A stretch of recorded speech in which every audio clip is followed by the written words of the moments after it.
Nou, dat is heel waardevol om samen met de minister-president, maar ook met de vice-premier, om samen te komen om het te hebben over de uitdagingen, maar ook de kansen die de relatie tussen Nederland en Aruba biedt. We hebben het gehad over vele onderwerpen, als het gaat om onderwijs, als het gaat om het versterken van de relaties, maar ook thema's op het gebied van financiën en hoe we de komende jaren de relaties zien.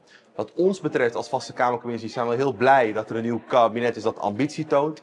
En wij gaan de komende tijd hopelijk op veel van deze onderwerpen met de Arubaanse regering stappen maken. Waarbij zowel voor de Nederlandse bevolking als de Arubaanse bevolking er een wisselwerking ontstaat. Waarbij we beide van kunnen genieten en de vruchten van plukken. Dus daar gaan we voor. Wij hebben de plannen gehoord. Wij zien ook een toenadering naar Nederland. Dat juichen wij toe. Dat we denken dat een sterk koninkrijk dat iets is waar ieder bij gebaat is. Dus wij hebben de voornemens gehoord. Uiteraard moeten we de komende jaren gaan zien welke thema's opgepakt worden en op welke wijze. En daar hebben we als parlement ook een eigen rol in.